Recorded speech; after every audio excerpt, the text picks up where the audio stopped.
हम सभी लोग यहाँ उपस्थित हुए हैं और भैया एक पावन भूमि ये गायत्री शक्तिपीठ है जहाँ पर हम सभी का उद्धार निहित है। ऐसी आज परम पावन भूमि पर बैठ करके हम लोगों को महिला सम्मेलन का एक जो ये कार्यक्रम है आहूत किया गया है।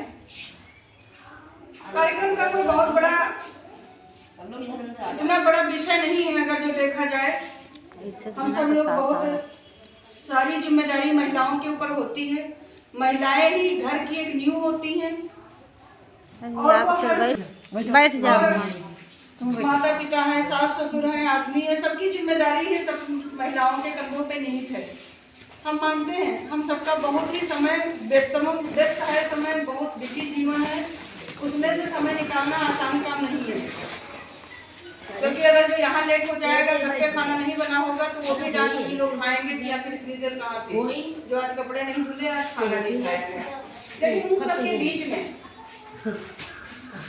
आज हम लोग उस दौर में पहुंच गए हैं जहाँ पर महिला को एक अबला का नाम दिया जाता था।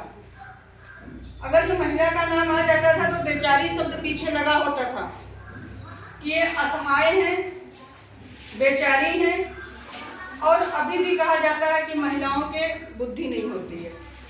कोई बात हो जाए तो कहा जाएगा अरे औरतों की बात है, औरतें इनके सबके दिमाग वैसे भी नहीं होता है। उस बात को आज खत्म करने के लिए, उस बात को पीछे करने के लिए आज एक ऐसी सरकार की हम लोग दिशा में, नेतृत्व में एक समाज का गठन करने की कोशिश करी जा रही है, जिसकी हम लोगों को बहुत सख्त जरूरत है। पार्टी से जुड़ करके एक वही काम नहीं होता है कि हाँ ये वोट मांगने आए हैं या अपने में हमको मिलाने के लिए आए हैं, ऐसा कुछ नहीं होता है। पार्टी एक ऐसी ऐसी विचारधारा की पार्टी है जिसमें एक का निहित है, उसमें जो है हित निहित है, वो चाहे बच्चा हो, चाहे बड़ा हो, चाहे बूढ़ा हो। एक समय था जब राम मंदिर तोड़ा गया था अयोध्या का, क्या हम लोग तब हिंदू नहीं थे? क्या हम लोग भारतवासी नहीं थे? लेकिन मंदिर तोड़ा गया था और जो वहां पर बलिदान हो गए उस मंदिर को बचाने के लिए, वो हमारे तुम्हारे घर के लोग थे। गोला का एक परिवार है, 2 सगे भाई थे, 18-19 साल की उम्र थी, वो कार सेवक के रूप में गए थे। दोनों भाइयों की शादी नहीं हुई थी, 4-5 बहनों के बीच में वो 2 लड़के थे और दोनों लड़के कार सेवक में गए थे राम मंदिर को रोकने के लिए कि हम तोड़ने नहीं देंगे। जब हुजूम हजारों लाखों का निकला था, उसमें वो बेटे थे, तो जो बड़े भाई को गोली लग गई तो छोटा भाई भागा नहीं था, वो सामने आ गया था और दोनों बच्चों को गोली लग गई तो दोनों मर गए। वो भी किसी के बेटे थे, किसी के भाई थे। वो 6 बहनें बिना भाई की हो गई मंदिर बचाने के लिए। आज आप अयोध्या जाइए, मंदिर देखिए, आंखें नहीं टिकती हैं। इसमें से बहुत बहनें गई होंगी वहाँ की चकाचौंध देखने के लिए। तो हम एक ऐसी संस्था, ऐसे नेतृत्व में चल रहे हैं जिसमें सबका हित है, किसी के लिए कुछ अलग से नहीं है। अगर जो कोई योजना ऊपर से आती है सरकार के द्वारा, चाहे वो आवास हो, चाहे शौचालय हो, चाहे गैस कनेक्शन हो, किसी का नाम उस पर लिख के नहीं आता है, सबके लिए है।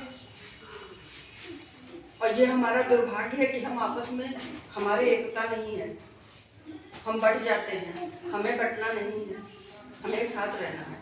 ऐसे बहुत सारे निर्देश हैं जो हम कम कहेंगे, आप सारे लोग समझोगे।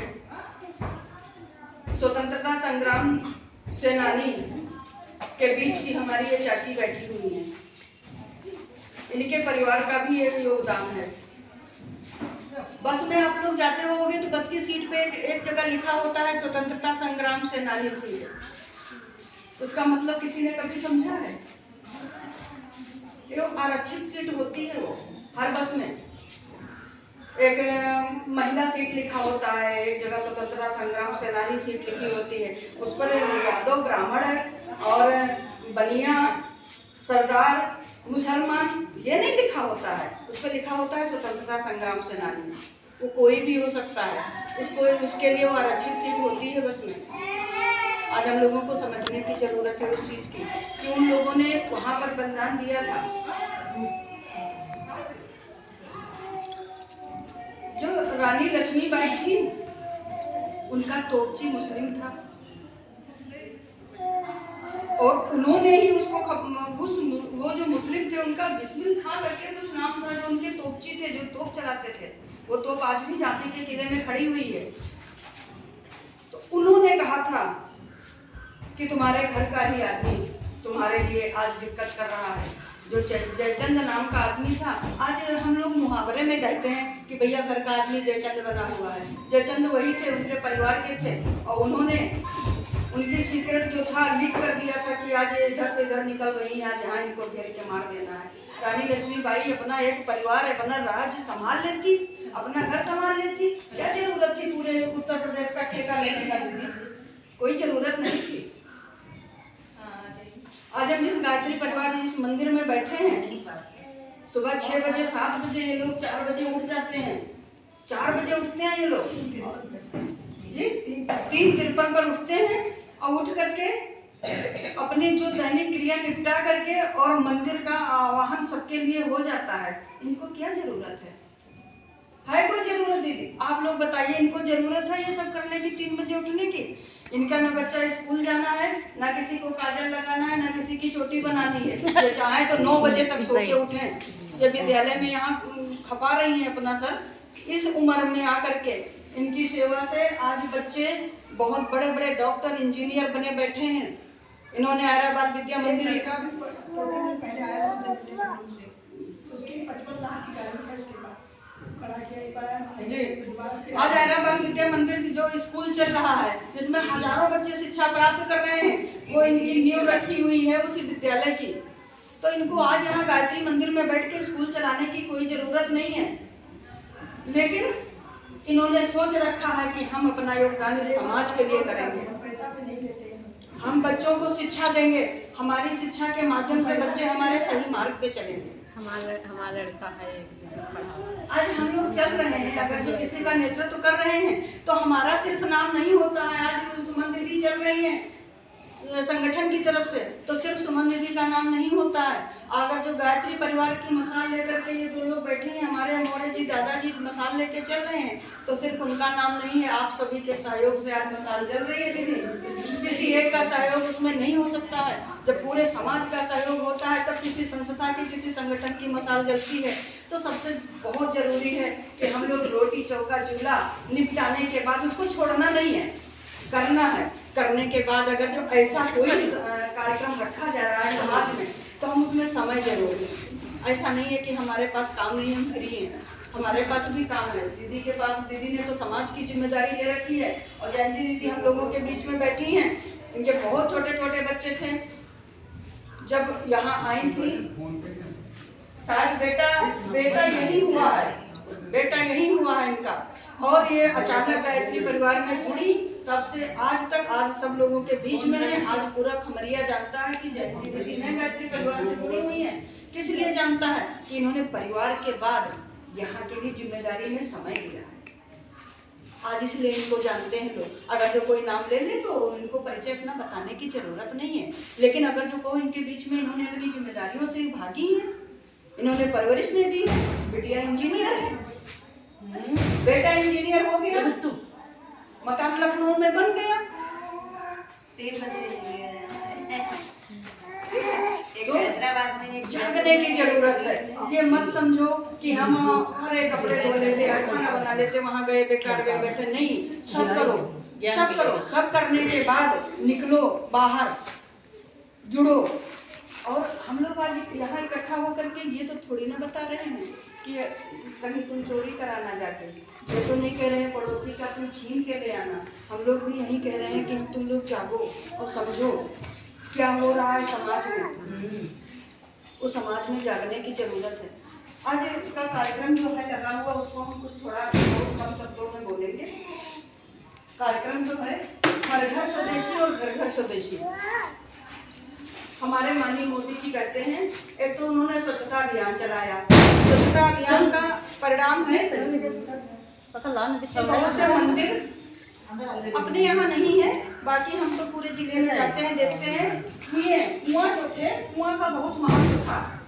आज कुआं में कूड़ा पड़ा हुआ है, कुआं पट गए हैं। अगर जो फायर ब्रिगेड की जरूरत पड़ जाए तो पानी नहीं। आप क्या, तो चीनी मिल लगा हुआ है, फैक्ट्री, कहीं से नहीं तो पाइप वहां से जोड़ दिया जाएगा। लेकिन अगर जो मान लो ये चीनी मिल नहीं होता तो किसके टंकी में कितना पानी होता जो फायर ब्रिगेड की गाड़ी यहाँ काम करेगी। ये हम लोगों की गलती है, हम लोगों ने कुएं पाट दिए हैं। लेकिन हमारी सरकार ने स्वच्छता अभियान चलाया जिसमें कुआं, बावड़ी, कूप, सबकी मंदिरों की सफाई हुई है। बहुत से ऐसे मंदिर हैं जिनको कोई नहीं पूछता था।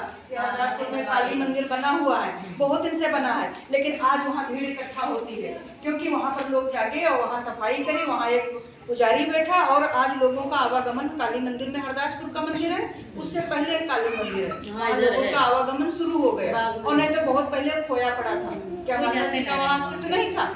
ये हमारे मोदी जी की देन है कि उन्होंने स्वच्छता अभियान चलाया और कहा कि जहाँ जहाँ हमारे महापुरुषों की मूर्तियाँ लगी हैं, जहाँ जहाँ हमारे कुएं पट गए हैं, जहाँ पर हमारे मंदिर, जहाँ पर पुजारी नहीं है, वहाँ पर तुम लोग जाओ, पहुँचो और आह्वान करो लोगों का कि जनता वहाँ आए।